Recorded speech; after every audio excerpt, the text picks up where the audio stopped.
Assalamualaikum warahmatullahi wabarakatuh. Pada video kali ini kita akan membahas tes wawasan kebangsaan materi bahasa negara. Sebelum kita masuk ke pembahasan dan latihan soal, kita bahas kisi-kisi tes wawasan kebangsaan. Pada video kali ini kita akan membahas tentang bahasa negara. Oke, jadi bahasa negara di sini teman-teman diharapkan mampu menggunakan bahasa Indonesia sebagai bahasa persatuan yang sangat penting kedudukannya dalam kehidupan bermasyarakat, berbangsa, dan bernegara. Nah, untuk materi-materi bahasa negara, ya teman-teman pastinya harus memahami bagaimana menggunakan bahasa Indonesia yang baik dan benar berdasarkan PUEB, berdasarkan pedoman umum ejaan bahasa Indonesia. Nah, diantaranya itu berdasarkan pengalaman dari teman-teman untuk tahun lalu, soal-soalnya itu biasanya meliputi huruf kapital, penggunaan huruf kapital, huruf miring, atau tanda baca, kemudian kata depan, ide pokok dan simpulan. Nah, ini ide pokok ini lumayan banyak ya, teman-teman diminta untuk mencari ide pokoknya. Kemudian ada bentuk kata juga dan lain-lain yang seolah akan kita bahas latihan soalnya. Dan untuk materinya juga sudah kami bagikan ya, jadi silahkan teman-teman untuk membaca materinya. Oke, itu untuk kisi-kisi tes wawasan kebangsaan. Berikutnya kita masuk ke tips dan triknya. Ini beberapa tips mengerjakan soal TWK, masih mirip ya dengan tips TWK yang sebelumnya. Tapi untuk bahasa negara ya, ada tips yang selain kelima tips ini. 5 tips ini teman-teman harus tetap memahami dengan baik konsepnya, materinya, mencari kata kunci di setiap opsi dan soalnya, kemudian mencari bukti yang sesuai dengan fakta-fakta yang ada di redaksi soal, kemudian harus menghindari spekulasi, jadi sesuai fakta, kemudian percaya pada intuisi. Nah, selain kelima ini, teman-teman untuk tes bahasa negara, materi bahasa negara, teman-teman langsung baca soal ya, karena ada soal dari bahasa negara itu sebenarnya bisa untuk tidak baca opsi, karena biasanya opsinya itu dia menulis ulang saja ke soal ya, nanti di contoh soal akan ada. Jadi untuk langsung baca soal ini sangat menghemat waktu teman-teman. Jadi ketika baca soal, teman-teman sudah langsung kebayang yang ditanyakan apa, baru kembali ke redaksi soalnya. Seperti juga misalkan ternyata yang ditanyakan adalah mencari pokok kalimat, dia deduktif kah, induktif kah, atau inaratif. Jadi teman-teman kalau membaca pertanyaannya dulu langsung kebayang yang mau dicari itu apa. Jadi untuk soal bahasa negara ini bisa untuk baca soal terlebih dahulu ya. Jadi langsung baca soal dulu ya. Jadi selain kelima ini, teman-teman tips tambahnya adalah langsung baca soal. Oke, itu untuk tips pengerjaannya. Sekarang kita lanjut ke pembahasan soal. Yang pertama, penggunaan tanda baca yang sesuai dengan kaidah pedoman umum ejaan bahasa Indonesia adalah, jadi di sini kita diminta untuk memilih dari 5 opsi kalimat yang menggunakan kaidah yang sesuai dengan PUEB. Yang A, lukisan paling tua dibuat pada tahun 1992 dan yang terbaru pada bulan lalu. Nah, ini ada tanda baca titik koma. Nah, ini harusnya tidak perlu ya, karena di sini sudah ada kata penghubung dan. Jadi ini salah. Kemudian kalau tetangga bersikap tak acuh, kucing kami akan mati terpanggah. Nah, ini benar ya. Sesuai di materi yang sudah kami bagikan, apabila anak kalimat mendahului induk kalimat, maka di situ dipisahkan dengan tanda koma. Jadi yang ini itu adalah anak kalimat, dan ini adalah induk kalimatnya. Nah, jadi kalau seperti itu dipisahkan dengan tanda koma. Kemudian di sana ada harimau loreng, penguin, dan gorila. Nah, ini kurang tepat ya teman-teman, karena apabila ada dua jenis kemudian sebelum dan, ya, dua jenis atau lebih. Nah, maka sebelum dan itu yang terakhir ada komanya juga. Nah, di sini harusnya ada koma. Kecuali jika dua kata saja, misalkan loreng dan gorila, maka itu tidak menggunakan tanda baca koma. Tapi kalau dua lebih dari dua, tiga, empat, dan seterusnya, maka yang terakhir sebelum dan itu harus ada koma. Jadi ini salah.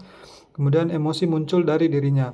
Nah, ini kurang tepat juga karena di sini tidak perlu ada eh, apa namanya, tanda baca tanda kutip ya, karena ini bukan bukan bukan dialog, bukan percakapan, kemudian dia bukan naskah atau judul, ya, jadi tidak perlu ada tanda kutip. Nah, kemudian yang kami semua akan berangkat minggu ini. Nah, ini kan keterangan waktu ya, harusnya di sini juga tidak perlu tanda koma, jadi ini salah. Jadi yang paling tepat jawabannya adalah B. Baik, kita ke soal berikutnya.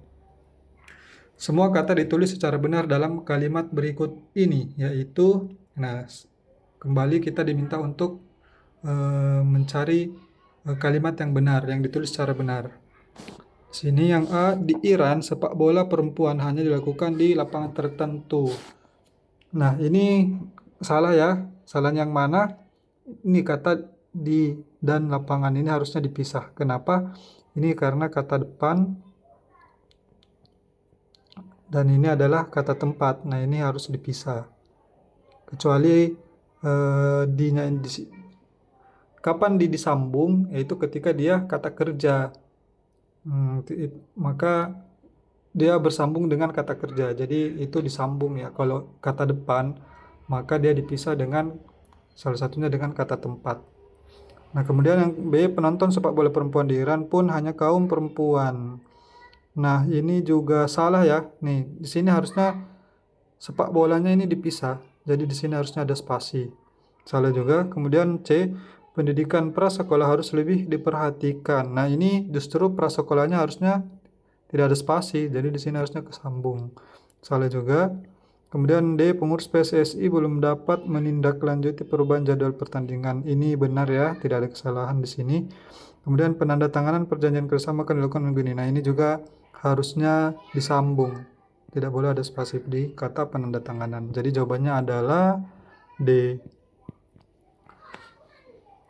Jadi teman-teman perlu baca ya materi-materi yang sudah kami share terkait dengan kata depan. Di situ ada penjelasannya kapan dia dipisah. Oke, kemudian lanjut ke soal berikutnya. Restorasi ekosistem adalah kebijakan terobosan pemerintah Indonesia yang diluncurkan pada 2007 sebagai cara baru mengelola rimba. Inisiatif ini muncul setelah 30 juta hektar tutupan hutan alam Indonesia rusak akibat manajemen tak lestari industri kayu sejak masa Orde Baru pada 1970-an. Sinonim kata restorasi pada kalimat satu adalah. Nah, untuk soal TWK sekarang kita diminta cari sinonim tapi dijelaskan ya di kalimatnya ya. Nah, di sini ada restorasi. Kita diminta untuk cari sinonim dari kata restorasi. Jadi walaupun sebenarnya kita tidak tahu persis, kita bisa tahu dari arah kalimatnya, maksud kalimatnya. Nah, di sini kan muncul kata kunci di sini di kalimat kedua. Nah, inisiatif ini kan dia merujuk kepada kebijakan restorasi ekosistem. Kemudian di sini rusak akibat manajemen. Nah, dengan adanya kata rusak ini di sini kan dibilang kebijakan, artinya ekosistem itu ingin diperbaiki atau diperbaharui. Nah, jadi yang paling tepat di sini adalah pemugaran ya, pemugaran. Nah, pun kalau teman-teman tahu arti restorasi dari menurut KBBI, ya pasti akan lebih baik jika teman-teman juga punya perbendaharaan kata yang banyak. Nah, ini jawabannya adalah pemugaran. Dan kata kunci juga adalah biasanya ya di bahasa Indonesia apabila ada re di awal itu biasanya bermakna pengulangan. Ya, pengulangan. Nah, di sini di opsinya A, B, C, D, E, hanya E yang berarti pengulangan. Pemugaran kan artinya dibugarkan ulang ya. Nah, jadi yang paling tepat adalah D. Oke, lanjut ke soal berikutnya. Perhatikan teks berikut dengan seksama. Bencana gempa bumi dan tsunami melanda Aceh. Selain itu, gempa bumi juga melanda kota Yogyakarta dan beberapa kota lainnya. Banjir terjadi di kota Jakarta. Beberapa kapal tenggelam dan hilang di perairan. Kecelakaan pesawat juga terjadi di beberapa tempat. Indonesia memang sedang ditimpa banyak musibah dan bencana. Bencana-bencana tersebut menelan korban, baik harta maupun jiwa. Berbagai bencana atau musibah yang berkaitan dengan virus penyakit juga melanda korban yang tidak sedikit. Gagasan utama pada paragraf di atas adalah, nah ini kita lihat di sini kalimat pertama ini bencana di Aceh, kemudian yang kedua di Yogyakarta dan kota lainnya, kemudian ada di Jakarta, kemudian kecelakaan pesawat di beberapa tempat. Nah, baru di sini dijelaskan Indonesia memang sedang ditimpa banyak musibah dan bencana. Bencana-bencana tersebut menelan korban baik harta maupun jiwa. Berikut berbagai bencana atau musibah berkaitan dengan virus penyakit juga melanda korban. Nah, gagasan utama kita bisa lihat dengan sesuai materinya ada deduktif. Nah, ini deduktif itu ide pokoknya ada di awal kalimat. Awal kalimat. Kemudian ada induktif. Induktif itu di akhir kalimat. Nah, kemudian ada satu lagi yang namanya ineratif. Ineratif ini dia ada di tengah-tengah kalimat. Singkatnya ada di tengah kalimat. Nah, coba kita lihat yang A, bencana gempa bumi dan tsunami melanda Aceh. Nah, ini salah ya, karena tidak hanya di Aceh, tapi di kota-kota lainnya juga. Kemudian berbagai bencana atau musibah yang terjadi. Ya betul, kita simpan dulu. Indonesia sedang ditimpa banyak musibah dan bencana. Nah, ini yang paling tepat ya. Dibandingkan dengan B, yang B itu kurang spesifik ya. Kurang spesifik dibandingkan dengan yang C, karena di C dia jelaskan kata Indonesia. Nah, di sini kan semua yang ditimpa berbagai bencana dan musibah kan ada di kota-kota besar ataupun kota lainnya. Kemudian yang D, telah terjadi bencana seperti tsunami, banjir, dan kecelakaan pesawat di beberapa tempat. Nah, ini juga kurang menjelaskan yang virus ya, karena di akhir juga ada jelaskan virus. Jadi ini salah. Kemudian yang ini, bencana-bencana yang terjadi di Indonesia menelan korban baik harta maupun jiwa. Ya, ini juga benar ya, tapi ini bukan sebagai inti kalimat. Jadi inti kalimatnya C yang ada di tengah kalimat ya, ini yang ini ya, Indonesia memang sedang ditimpa banyak musibah. Artinya paragraf ini dia menggunakan ide pokok ineratif. Oke, jawabannya adalah C. Kita lanjut ke soal berikutnya. Kita langsung baca pertanyaannya ya. Manakah di antara kalimat-kalimat tersebut yang paling tidak efektif? Jadi kita diminta untuk mencari kalimat tidak efektif. Jadi ini materi kalimat efektif dan tidak efektif ya. Di antaranya ada yang tidak efektif itu karena menggunakan subjek ganda. Subjek ganda itu subjeknya sudah disebutkan di awal, disebutkan lagi di tengah atau akhir kalimat. Kemudian yang kedua ada pemborosan kata. Pemborosan kata itu biasanya seperti sudah menggunakan sangat, kemudian menggunakan sekali. Nah, itu kan pemborosan, harusnya salah satu saja. Kemudian ada yang ketiga ada menjamakkan kata yang sudah jamak. Artinya contohnya para hadirin. Nah, itu kan hadirin kan sudah jamak. Kemudian dikasih para lagi, berarti jamak dijamakkan. Ya, jadi menjamakkan yang sudah jamak. Nah, kita lihat soalnya. Pada zaman sekarang ini teknologi telah berkembang dengan sangat pesat sekali. Nah, ini ya. Ini pemborosan kata, ini sangat, sudah sangat, ada sekalinya lagi. Di rumus 1 sih udah pasti jawabannya. Coba lihat kalimat 2. Banyak penampilan baru yang memudahkan kehidupan manusia. Nah, ini tidak ada di situ ya pemborosan atau kalimat tidak efektif. Salah satu contohnya adalah smartphone yang memungkinkan kita untuk berkomunikasi dan mengakses informasi dengan mudah. Oke. Namun demikian kita juga harus bijak dalam menggunakan teknologi agar tidak menjadi ketergantungan. Oke. Masih aman. Oleh karena itu penting bagi kita untuk tetap menjaga keseimbangan antara pengguna teknologi dan interaksi langsung dengan orang lain di sekitar kita. Jadi jawabannya A ya. Ini harusnya salah satunya aja. Pakai sangat atau pakai sekali. Jangan pakai dua-duanya. Lanjut ke soal berikutnya. Nah, ini pertanyaannya, manakah di antara kalimat-kalimat tersebut yang tidak efektif? Jadi diminta mencari kalimat yang tidak efektif. Kalimat pertama, perpustakaan kota menyediakan berbagai fasilitas modern untuk pengunjungnya. Belum ada ya di sini ya, jadi ini benar. Dua, koleksi buku yang lengkap memenuhi rak-rak yang tertata rapi. Ini juga masih benar. Yang tiga, ruang baca yang nyaman dilengkapi dengan pencahayaan yang baik. Ini juga masih aman. Yang empat, perpustakaan ini fasilitasnya termasuk area komputer dengan akses internet gratis. Nah, ini di sini perpustakaan ini fasilitasnya. Nah, nyanya ini dia kembali ke perpustakaan. Artinya di sini ada subjek ganda, ya. Nah, ini artinya dia tidak efektif. Harusnya kan bisa dibuat kalimat jadi fasilitas perpustakaan ini termasuk area komputer dengan akses internet gratis. Jadi tidak perlu ada pengulangan dengan katanya di sini, ya. Jadi jawabannya adalah kalimat 4 ya, B ya. Kita lihat kalimat yang kelima, staf perpustakaan selalu siap membantu pengunjung menemukan informasi yang dibutuhkan. Benar ya, jadi jawabannya adalah B. Oke, kita ke soal berikutnya. Menyikapi meningkatnya kasus COVID-19 pada bulan Juni 2023, Satuan Tugas Pengendalian COVID-19 mengimbau kepada pasien untuk tetap tenang dalam melakukan isolasi. Pihaknya menjamin ketersediaan obat-obatan di apotek terdekat yang akan terus dipantau. Obat-obatan yang tersedia juga dipastikan tidak kedaluarsa. Bagi pasien yang baru saja bepergian dari luar negeri yang tidak memungkinkan melakukan isolasi di rumah, diberikan kesempatan menempati ruang isolasi di Wisma Atlet Jakarta dengan syarat harus menunggu sesuai nomor antrean yang telah didaftarkan. Paragraf di atas mengandung kesalahan penulisan kata baku yang terletak pada kata.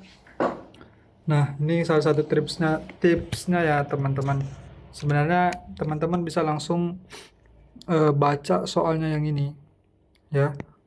Jadi sebenarnya yang redaksinya ini tidak terlalu penting karena di opsinya itu dijelaskan kata bakunya. Jadi kalimatnya sudah dikutip dari redaksi soalnya. Di sini kita diminta untuk mencari kesalahan. Kesalahan artinya kita harus cari yang salah di bawah sini ya, tentang penulisan kata baku. Nah, kita coba lihat opsinya. A, mengimbau seharusnya ditulis menghimbau. Oh ya, yang untuk kata baku dan tidak baku ini teman-teman mau tidak mau harus banyak perbendaharaan kata ya. Harus tahu kata baku sesuai KBBI itu bagaimana bentuknya. Nah, mengimbau ini sudah kata baku. Kalau teman-teman tahu ya, mengimbau ini sudah kata baku dari kata imbau. Nah, jadi seharusnya ditulis menghimbau ini tidak ya, karena imbau ini sendiri sudah kata baku. Kemudian apotik seharusnya ditulis apotek. Nah, ini jawabannya. Jadi apotek itu bentuk tidak baku dari apotek ya. Jadi kata bakunya adalah apotek, bukan apotik. Nah, jadi jawabannya adalah B. Nah, yang C juga kedaluarsa seharusnya ditulis kadaluarsa. Tidak ya, kedaluarsa itu sudah bentuk baku. Ini sudah baku. Nah, mengimbau juga kedaluarsa juga itu sudah bentuk baku. Kadaluarsa justru bentuk tidak bakunya. Kemudian atlet seharusnya ditulis atlet. Atlet juga ini sudah baku. Ya. Yang atlet ini justru tidak baku. Antrean juga seperti itu. Antrean ini sudah baku. Yang antrian ini bentuk tidak baku. Nah, selain teman-teman harus tahu dari KBBI ya, teman-teman harus banyak latihan soal seperti ini ya. Karena dari latihan soal juga teman-teman bisa tahu setidaknya dari soal-soal itu yang mana kata baku dan tidak baku. Nah, seperti di sini kan ada 5 ya, ada 5 kata yang baku dan tidak baku. Nah, kalau teman-teman sering latihan soal seperti ini, pasti bisa bertambah pengetahuannya, perbendaharaan katanya tentang kata baku dan tidak baku. Oke, kita lanjut ke soal berikutnya. Berikut ini adalah pemakaian huruf kapital yang tepat. Nah, ini pemakaian huruf kapital sudah ada di materi ya, jadi teman-teman silahkan baca dan pahami lagi materinya. Nah, yang pertama, A. Setelah berkuliah selama 4 tahun, akhirnya ia mendapat gelar sarjana ekonomi. Nah, di sini ditulis kapital S dan E-nya. Apakah benar? Salah ya. Karena ini tuh tidak didahului oleh nama orang. Jadi tidak harusnya ini tidak dipakai sebagai huruf pertama nama gelar kehormatan, keturunan dan keagamaan. Jadi ini tidak boleh huruf kapital. Ini salah. Kemudian yang kedua, acara pembukaan event olahraga internasional itu dihadiri presiden, gubernur, dan wali kota. Nah, ini juga salah ya, karena di sini harusnya tidak perlu huruf besar karena kenapa? Tidak diikuti juga nama pejabatnya, tidak diikuti nama. Ya, jadi tidak perlu huruf besar kecuali ada namanya baru dia nanti huruf besar. Misalkan Presiden Joko Widodo, artinya di sini presidennya P-nya besar. Nah, nama orang tuh pasti besar ya. Jadi teman-teman harus tahu ya penggunaan huruf-huruf kapital itu. Kalau tidak diikuti nama orang, ya tidak perlu huruf besar seperti pertanyaan. Misalkan kalimat presiden, gubernur itu menemui presiden. Nah, presiden di sini tidak perlu huruf besar P-nya karena dia tidak diikuti oleh nama orangnya. Kemudian yang C, pada hari Lebaran tahun ini masyarakat diperbolehkan mudik dengan syarat vaksinasi lengkap. Nah, ini salah ya, karena yang hari di sini harusnya bukan kapital ya. Jadi untuk huruf pertama dari nama tahun, bulan, atau hari raya, hari besar, itu huruf besar yang namanya. Tapi untuk hari di sini, misalkan hari Lebaran, hanya itu kecil. Terus seperti bulan Agustus. Nah, maka B-nya kecil, tapi A-nya karena dia sebagai nama, maka dia kapital. Seperti itu ya. Oke, yang bagian D. Jadwal mata pelajaran bahasa Indonesia adalah setiap hari Senin. Nah, ini hari Senin seperti ini ya untuk contoh yang bagian C tadi. Jadi kalau untuk nama hari hanya itu kecil, tapi untuk nama harinya kapital. Nah, di sini teman-teman harus teliti ya bahasa Indonesia. Kapan B-nya itu besar? Kapan tulisannya bahasa Indonesia? Dan kapan B-nya kecil, bahasa Indonesia. Nah, jadi ini bisa dua-duanya ya. Untuk bahasa Indonesia B-nya kecil, nah itu dipakai ketika huruf pertama nama bangsa, suku, dan bahasa. Misalkan bangsa Indonesia. Ya, bangsa Indonesia. Nah, ini sebenarnya kecil. Suku Dayak misalkan. Sorry, S-nya ini harusnya kecil ya. S-nya harusnya kecil. Suku Dayak. Gitu ya. Nah, kapan dia besar? Ketika yang ini itu menjadi satu kesatuan. Kapan dia menjadi satu kesatuan? Misalkan pada saat nama mata pelajaran. Nah, kalau mata pelajaran, dia kan satu kesatuan ini dia jadi nama ya. Nah, jadi nama. Ketika dia jadi nama, berarti dia huruf besar. Nah, jadi kenapa yang ini adalah salah? Karena di sini harusnya B-nya besar, bahasa Indonesia. Nah, yang E, sejak 10 tahun lalu keluarga itu pindah ke rumah Jalan Panglima Sudirman. Nah, ini ada nama, kemudian ini ada jalan. Kalau nama geografi ya, nama geografi ini huruf besar. Jalannya juga huruf besar ya. Jadi jawabannya adalah E. Oke, seperti itu untuk penggunaan huruf kapital yang tepat. Jadi teman-teman bisa membaca lagi materi yang sudah diberikan. Oke, kita lanjut lagi. Masih bahasa negara. Perhatikan beberapa kalimat berikut ini. Pertanyaannya, kalimat yang menggunakan kata dikontrakkan dengan benar adalah: satu hari sedang berada di kontrakan. Ini benar atau salah? Salah ya, karena kontrakan di sini dia sebagai kata keterangan tempat. Nah, kalau dia sebagai keterangan tempat, maka awalan di-nya ini harus dipisah, di spasi ya, jadi nggak boleh bersambung. Rumah Bu Ida dikontrakkan mulai besok. Nah, ini betul. Kenapa betul? Karena kata kontrakan ini dia sebagai kata kerja ya, dikontrakkan artinya bisa disewa gitu. Nah, kalau Haris sedang berada di kontrakan artinya dia berada di tempatnya apa, kontrakan. Jadi ini yang dua ini, kalimat kedua ini betul disambung. Oke. Ini karena dia kata kerja. Kemudian yang ketiga, villa di Batu dikontrakkan dengan tarif 1 juta per malam. Nah, ini sama juga. Ini harus disambung karena dia itu menunjukkan kata kerja bukan kata tempat. Oke, jadi yang benar adalah ini juga kata kerja. Jadi yang benar adalah kalimat 2 dan 3. Ini salah. Jadi jawabannya adalah D.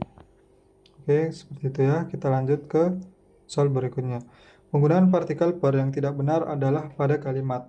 Nah, teman-teman, untuk partikel per itu ada dua jenis. Ada per yang disambung. Jadi aturannya ada dua ya. Aturan partikel per. Jadi satu disambung. Nah, disambung kapan? Yaitu ketika arti dari per itu